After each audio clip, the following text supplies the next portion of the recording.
Narayana. Hari Om and good morning. Hari Om and good morning from Niagara Falls.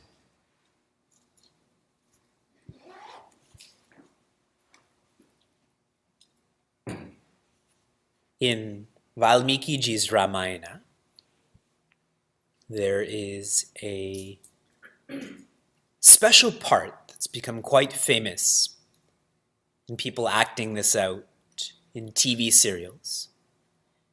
Sugriva is with Bhagwan Rama and all of the other beings on his team. And he has a glimpse of Ravana sitting in his court and laughing. We know he laughs all the time. So when Sugriva sees Ravana, he becomes very angry and he jumps all the way to where Ravana is. And he starts bad-mouthing Ravana. And Ravana just laughs and starts beating Sugriva. And luckily, Sugriva's able to escape and he comes back to Bhagwan Rama. And when Bhagwan Rama saw that he had gone to Ravana, that he had been beaten and had come back, he first expressed his appreciation for Sugriva's love. That, I know you did this out of love for me. But then he corrected him, saying that you acted out of anger. You acted impulsively. That he was soft with Sugriva, but he was firm that this is not your responsibility. That if something happened to you, how would all of the other monkeys, the beings, feel that their king has been defeated by Ravana? And Sugriva, he realized his wrong thinking. He realized his small picture perspective. Our Vedanta and Ramayana course is trying to orient our perspective to the big picture. It's very easy. It is natural for us to see the small picture. The small picture means my perspective. There's a propensity for selfishness, where I think about myself before I think about you. And if we think this is harsh, this is reality, especially when it comes to our relationship with the environment, isn't it? Are we thinking about the environment for the next 25 years, the next 50 years? When we design our homes, when we buy a certain product, even the food we eat, are we thinking 25 years from now? And we tend not to. Through such a course, these details of Bhagwan Rama correcting Sugriva to think like this, he's actually trying to correct us to think like that. We studied a couple of weeks ago that Ravana's wife Mandodari, she was trying to teach Ravana no longer through love, but through fear. She already tried with love and it didn't work, so now she's trying to instill fear in him to change his ways. And she says, you know Vali? That same Vali who really beat you. Bhagavan Rama killed him with one arrow. How do you stand a chance against Bhagavan Rama?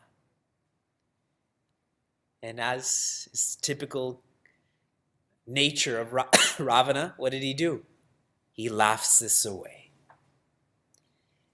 And in this immaturity, his son, and so many of his sons have been killed already, but his strongest son is still around, and his strongest son is Megha Nadha. That when he speaks, when he moves, it's like the sound of thunder. He's also known as Indrajit, the one who's stronger than Indra. Meghanada flies into the battlefield, and he's actually flying in the air and fighting in the air. And you see so many comic book movies now of people fighting in the air. This already happened in Ramayana. And this Meghanada was really someone who had no etiquette, no rules of engagement. He started creating the dirtiest things in the air, and this is all being showered down on those monkeys, like urine and feces and pus and blood, and it was getting all over those monkeys, and they couldn't see anything. It was frustrating. It was hard for them. And in all of this chaos, Meghanada shot Sri Lakshmana fatally. Out of all of our studies so far, I feel that this is the saddest part of our Ramayana. Because Sri Lakshmana is Sri Lakshmana. He and Bhagavan Rama are the same. And right now he's potentially going to die. And though this is not shared in this commentary, in another commentary, what is shared is when Sri Lakshmana went to the battlefield to really help all of the monkeys to try to fight against Meghanada, he was so excited, he never prostrated to Bhagavan Rama before he went. And that's why, perhaps, he had gotten hit by Meghanada. And I'll point that out to you some more as we study some more. We're shifting to the 71st section of Chaupais, the 71st section. We're going to read the Doha, the first line of the Doha. Nisichara adhama malakara tahi. Kumbhakarna is being described as a Nisichara, someone who wanders around at night. He is adhama, he is the worst, he is malakara, totally impure, mala. Still, dina nija dhama, still he was given this divine abode, still he was enlightened. Okay, so now we have to know how did Kumbhakarna come onto the scene? How is Kumbhakarna enlightened? When Sri Lakshmana is dying, Bhagavan Rama, with Vibhishana, they strategize, and Vibhishana knows that there is a physician in the kingdom of Lanka. His name is Sushena. So Hanumanji jumps into Lanka and jumps back out of the fortress with Sushena. And Sushena is a physician. He's not loyal to a side, he's loyal to life. That if this person's dying, then I have to help. All that can help Sri Lakshmana is Sanjeevani. This is a special herb, an aushadhi. And the only place you can find this is in northern Bharat. Sanjeevani is to be found there. Who can get there so fast and come back? Because if the sun rises before Sri Lakshmana does, Sri Lakshmana will not rise. He has to rise before the sun does. Who can do that? Hanumanji is there, observing. He tells Bhagavan Rama, he assures Bhagavan Rama, I will go and come back as fast as it takes a mustard seed to split in hot oil. You all know how quickly mustard seeds... I'm pretending like I know. It sounds like I know, I know, correct? They're small, the oil is hot, it will split fast. So Bhagavan Rama, hearing this, he's slightly relieved. And Hanumanji takes off. He goes to northern Bharat. He finds that area where Sanjeevani is growing, but he doesn't know what this Sanjeevani is. So in his rush, he takes all of it. It's like us, you're trying to find a certain paper, but you can't. You take the whole folder, correct? And then you have to walk around with that big folder. I do this with books all the time. I travel with so many books thinking I'm going to study them, but I don't. It's just so I feel important. So Hanumanji he's carrying this whole mountain. And as he's coming back, where does he travel over? Ayodhya. So now some people think, didn't he travel over Ayodhya to go there? You all know the great winds. Planes travel in these great winds, these great circles. Sometimes it takes longer to go one way and faster the other way, yes? So Hanumanji knew about that. He was someone who knew the geography of the world. He's the son of the wind god, correct? He knows when there's a headwind, a tailwind. So as he's flying over, Bharata is right outside of Ayodhya, out of the kingdom. And since Bhagavan Rama left, he's always had his eye on Ayodhya. Always with bow and arrow in hand, even at night. And as he's seeing this being in the air, he thinks this may be a Rakshasa. He doesn't know for sure. So he fits an arrow on his bow, but without that arrow head. That way that being will be knocked out, but will not be killed. Because it may be a Rakshasa, it may not be a Rakshasa. And he's on the ground, and Hanumanji's tens of thousands of feet in the air. And he hits Hanumanji, and Hanumanji falls to the ground. And there's a lovely dialogue, which I'll explain in the Vedanta part. But finally, as Hanumanji and Shri Bharata get to know each other, they get to know that they're supporters of each other. And Shri Bharata says, go fast, because that's his brother too. And right before the sun rises, Bhagavan Rama is so devastated because he's literally thinking that mustard seed breaking. Right? In that sorrow, he feels that it should be done already. But so much time has passed. And there's Hanumanji with Sanjeevani. Sushena gets that medicine, administers the medicine, and Sri Lakshmana's revived. And everyone's revived. Hanumanji brings Sushena back.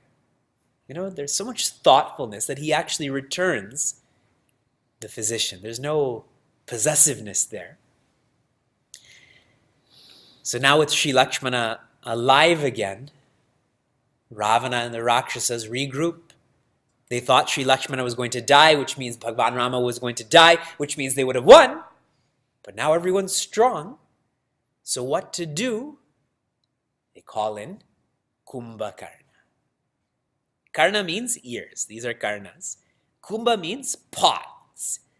His ears are as big as a pot.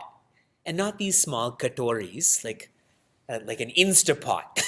Like a commercial size Instapot is how big he is. And Kumbhakarna, he's like a bear during hibernation.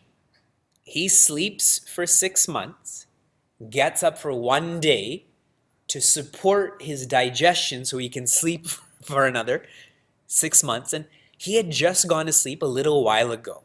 So he wasn't supposed to wake up. So how do you wake up someone who's not supposed to wake up? You do that with food. Correct?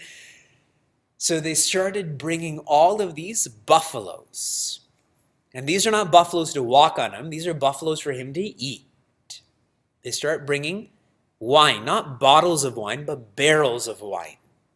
So buffaloes and wine. You know that restaurant, Buffalo Wild Wings? That was copied from here also. See, everything I'm saying is so factual.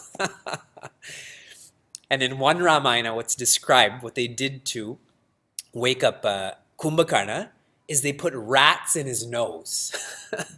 You know, when anything gets into your nose, it startles you.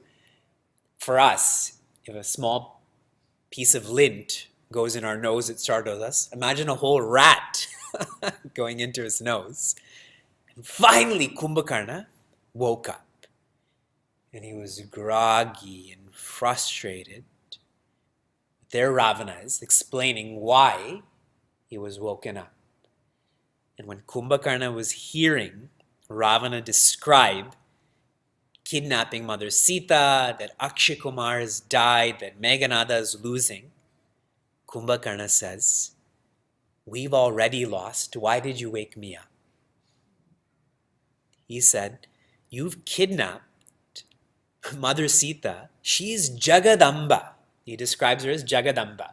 She's the mother of the universe. Why did you wake me up for this battle we've already lost? And he tells Ravana, when we were younger, Sri Narada had come to me and he told me that all of this was going to happen and that I was going to die, that you were going to die. And I was going to tell you, but I fell asleep. So he wasn't awake to tell Ravana that this was all going to happen, and he just forgot because he would wake up, buffaloes and wine, and then go back to sleep. There was no time to have this dialogue. Okay. The katha is enjoyable. So now we'll get into the Vedanta part. Sri Bharata, being ready with his bow and arrow, shows how vigilant he is. And I told all of you during Navaratri, we have to be aware of how much darkness there is, how much tamas there is inside of us. We have to be vigilant to that and bring more and more and more light. Sri Bharata is very sensitive to creation. He sensed that this may be a Rakshasa.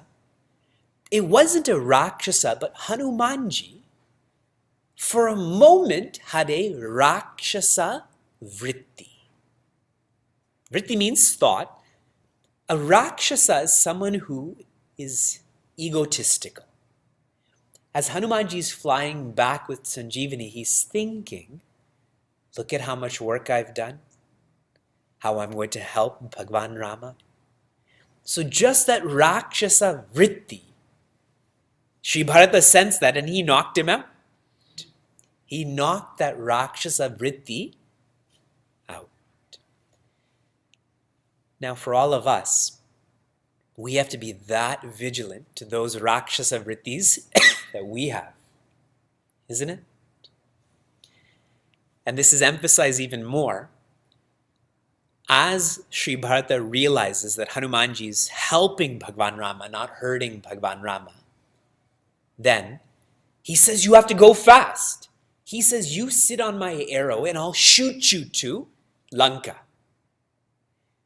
And when Hanumanji heard this, again that Rakshasa vritti came that I can do this myself. Why should I sit on your arrow? That Rakshasa vritti came. But this time, Hanumanji caught it right away. And he said, your arrow is strong because of Bhagwan Rama. I'll remember Bhagwan Rama and I'll go. So this time he didn't need that outside help. He was able to change himself. What a lovely, in a TV serial that's never exposed, right? It's just a meeting of Hanumanji and Sri Bharata. To be most careful about our ego. And I'll describe a little bit more of that. Remember when Raja Dasharatha died? How sad Bhagwan Rama was. He was equally sad when Mother Sita was kidnapped. When he saw Sri Lakshmana outside of that kutia, he knew Mother Sita has been hurt and how sad he was. And now Sri Lakshmana is fatally wounded. and he's sad again. The detail of this is it shows that Bhagwan Rama cares for all equally. He never cared for his father or wife or brother differently. He cared for all equally. He cares for us equally too. Each one of them had a different relationship with Bhagwan Rama, but his relationship with them was always the same.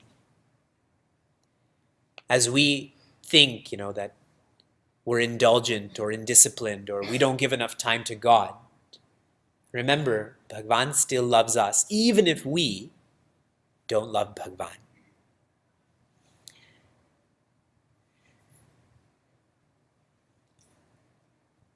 I was sharing about Kumbhakarna and how he tells Ravana that we've already lost. Ravana thinks Bhagwan Rama is a human, which is why he's ready to fight him. Ravana thinks Mother Sita is a human, which is why he kidnapped her, thinks that he can marry her. But that's not the case. Bhagwan Rama and Mother Sita are not humans. We too, as long as we believe we are human, we will always make Bhagwan, God, a human too.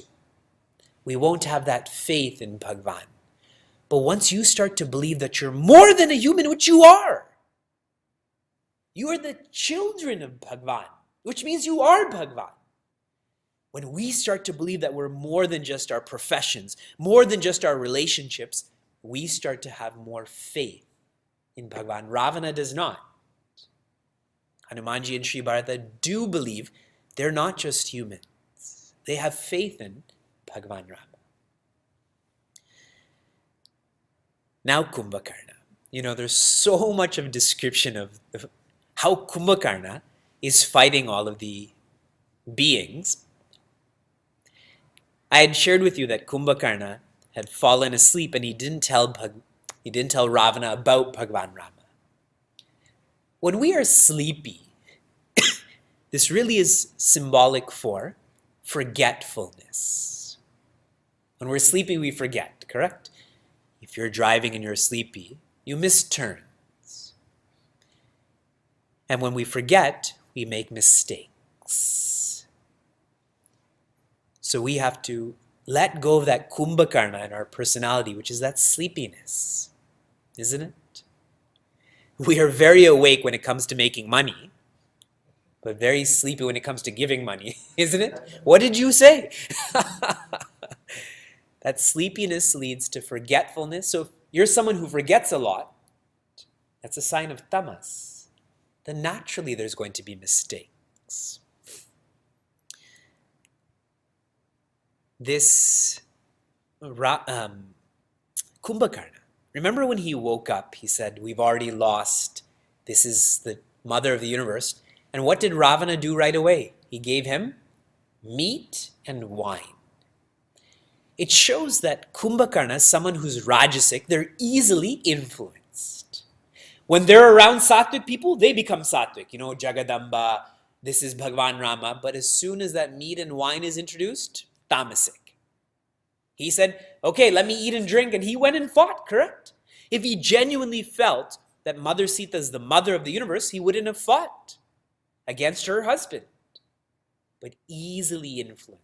If we're easily influenced, it shows too much rajas, too much aggression.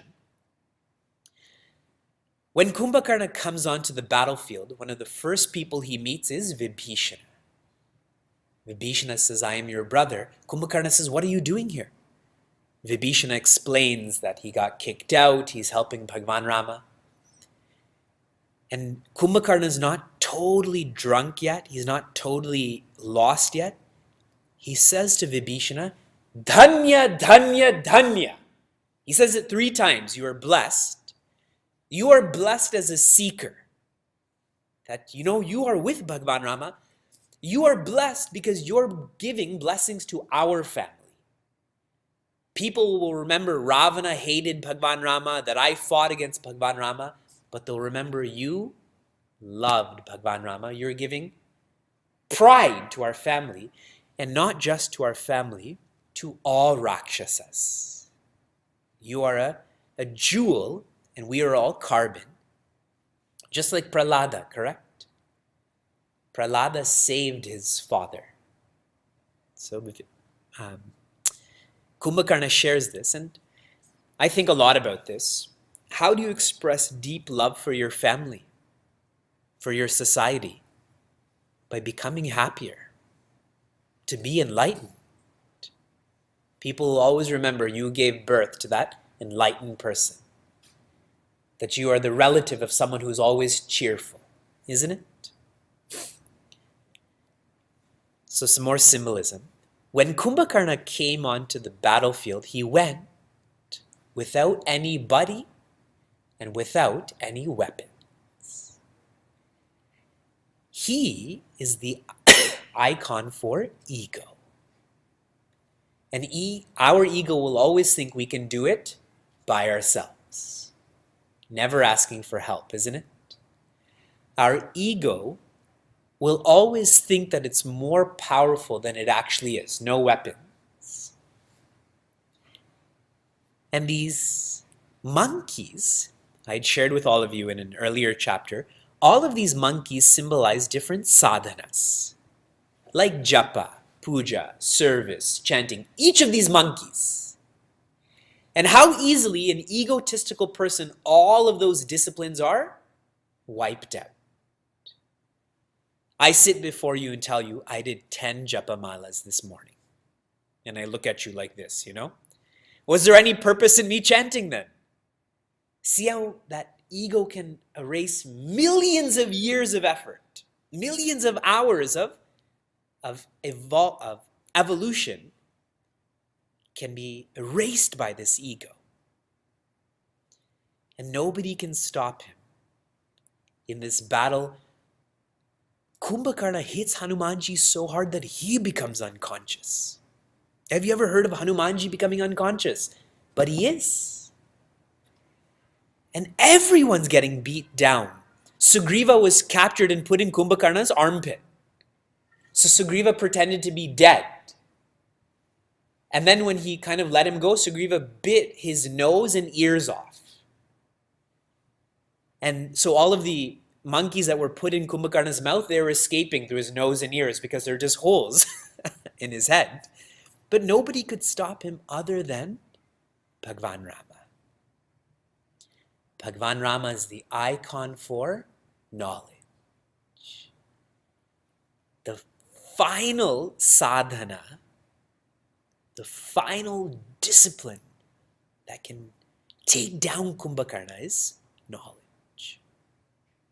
Everything we do, our entire lifestyle has to prepare us for this knowledge.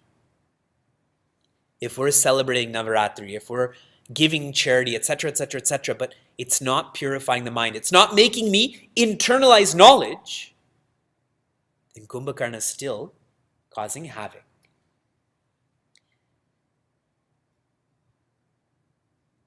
But as we just studied, when Kumbhakarna died, first Bhagwan Rama shot one arm, then the other arm, and he was still running. Then he filled his whole mouth up with arrows. He was still running towards Bhagwan Rama. Then he shot his head off. His head went to Ravana. He was still running. Until finally he had to use an arrow and cut him in half, and he came to collapse. And what emerged from Kumbhakarna was light. And where did that light go? To the source of light, which is Bhagwan Rama, and everyone was astonished by this. And here, Bhagwan Shiva is telling Mother Parvati. The Doha I read. Bhagwan Shiva is telling Mother Parvati that if a Rakshasa can be enlightened, why do humans doubt? Why do Purushas not have faith that they can be enlightened? Why is it that we're doing anything else but working towards merging with Bhagwan Rama? Very lovely. I was supposed to share all of this in 15 minutes, but I'm taking more time because, you know what's really epic? I was thinking about this morning. We started our course in September of 2016. Yes? 2 years done, one more month almost done. I'm going to read one more line, and this will highlight the death of Meghanada. And then who's the last? Ravana. What's going to happen this Friday? Vijayadashmi, no? Isn't that amazing that, you can plan 2 years in advance, but you can't plan classes like that. This is kind of organically flowing in the way it is. But how amazing that Vijayadashmi is going to happen on Friday, and we're going to describe that on Sunday. And you're telling me that this is not Leela. You still don't have faith. I was so leveled when I observed this connection that we're going to experience this, that a course and time are perfectly aligning. So let's think about Meghanada some. I'm on the 78th section of Chopais, that's 78. And this is a famous line in the Ramayana. Please note this one. It is the first Chopai. It is the second line. This is being shared by Ravana to Mandodari and the rest of his family. The first Chopai, second line. Para upadesa kusala bahutere.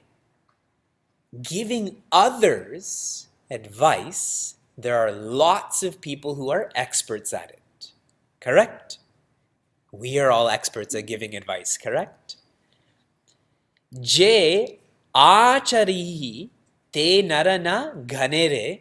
But those who acharya, those who follow their own advice, are very few. Who's saying this? Ravana. Who's he telling? Mandodari, etc. True, no? Where's Ravana? Just look in your own computer screen right now and you'll see Ravana. Presented via Zoom. Okay, some brief description leading up to this. Every day of the Ramayana battle, the strength of the monkeys and beings is waxing, and the strength of the Rakshasas and demons is waning. And now we're taking down their heroes, Kumbhakarna, now Meghanada. Ravana's holding Kumbhakarna's head in his lap and he's lamenting. He's sobbing. Meghanada, his son, is watching this and says, Father, you wait for me. Tomorrow I'm going to show you a new me. I will make you proud. And so the next day, Meghanada does go to the battlefield, and he's using even more sorcery, more trickery, more maya, and he shoots this one arrow that turns into this net of snakes. It's called a Naga Pasha, and it ensnares and makes Bhagwan Rama unconscious. Hanumanji, we just heard, was unconscious. Now Bhagwan Rama is caught up in this net of snakes. We're scared of one snake. Imagine a whole net of snakes. And he's unconscious. And with Bhagwan Rama unconscious, then everyone's spirits were lessened. So Sri Lakshmana and Angada, Neela, Nala, everybody was being hit by Meghanada.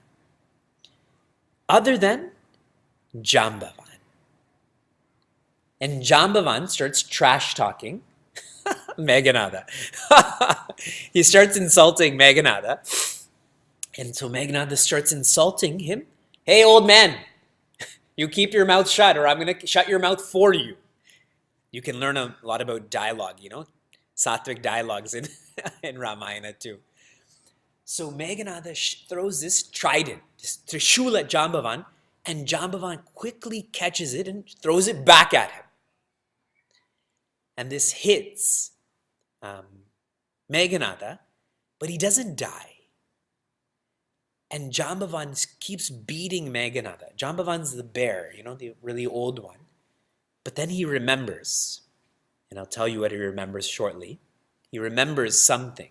He remembers something about Meghanada.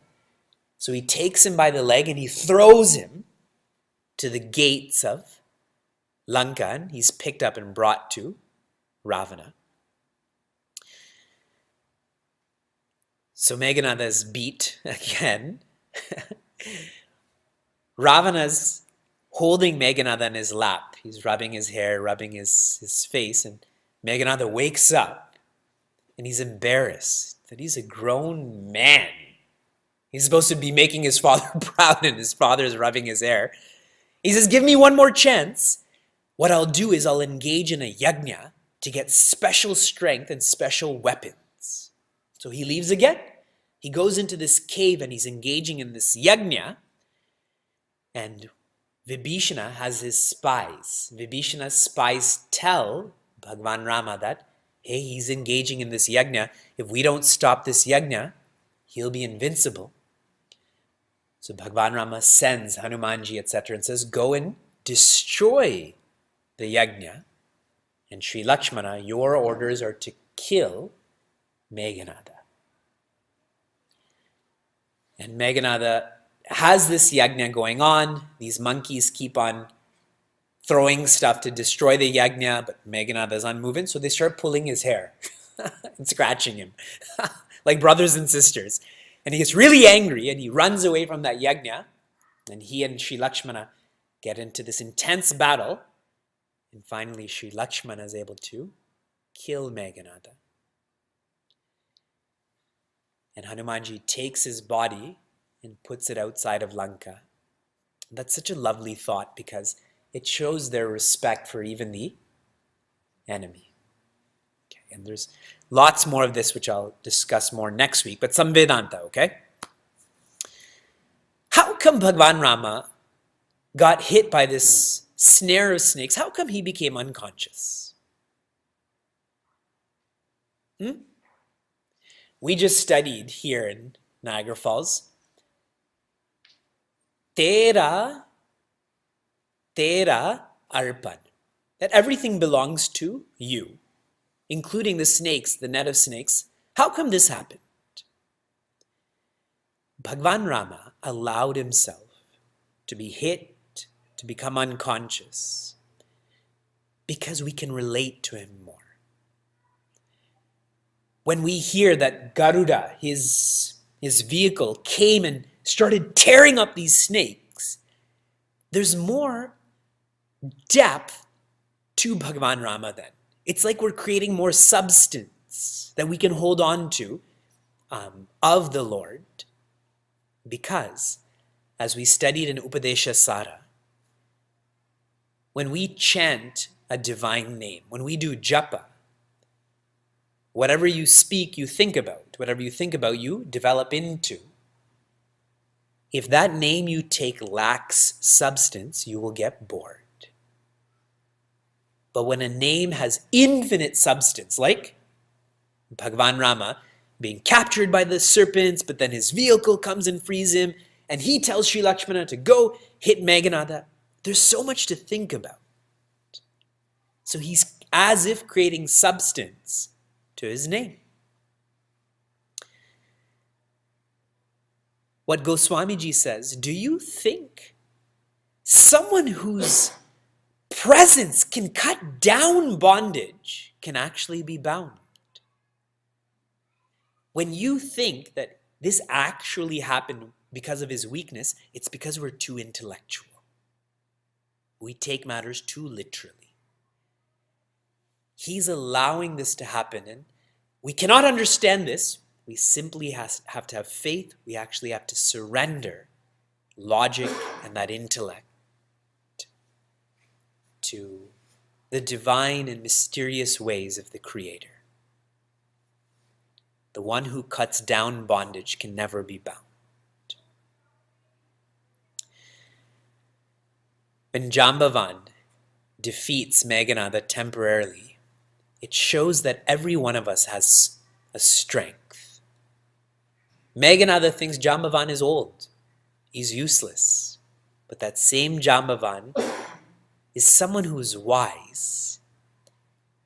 Jambavan knew that Meghanada had a blessing that he can only be killed by someone who's never slept or ate for 14 years. Nobody can kill Meghanada other than someone who's so independent, someone so disciplined. Jambavan knew he couldn't kill Meghanada, which is why he threw him away. That wisdom, isn't it? And so Jambavan naturally then encourages Sri Lakshmana, who hadn't slept or ate for 14 years, was totally independent of the world, dedicated to Bhagwan Rama. Only he could kill Meghanada. And that's what manifested, correct? Meghanada is the symbol for raga. Raga means desire, means attachment. See his attachment to his own name. I can do it, I can do it, I can do it. And Sri Lakshmana is the icon for Vairagya, independence, someone who's free. Only Vairagya can conquer Raga. And what's unique about this is, a lot of us have Raga. We have desires, and we have knowledge too, correct? But see, our knowledge is not strong enough for our desire. We have Viveka. We study Viveka Chudamani, but still we're indulgent. Our habits hold us back. We don't have enough dispassion from getting. We're not disciplined enough. But only when we do develop in this way, our desires will be defeated. And finally, the yajna. Remember in the first chapter, Sri Lakshmana and Bhagwan Rama were invited to protect a yajna. And here, what are they doing? They're hurting a yajna. Yajna, any ritual, any practice is not decided by the implementation, it is decided by the intention. If your intention is pure, what you're doing is pure. If your intention is egotistical, even though you're doing something that outwardly appears very noble, divine, but it's actually not a yajna. Now, what was Meghanada doing? He was engaged in a practice to become more powerful than nobility, which means it's ignoble. That has to be stopped, no? And it makes us think, it should make us think, that here we are in Vedanta and Ramayana, we're in our Chinmaya mission, we go to the mandir, we serve the community. What is the intention of all of this? It is not outward, it is inward. Now, two more vicious heroes have been killed. Ravana's brother, Ravana's son. Now, the only one who remains is Ravana.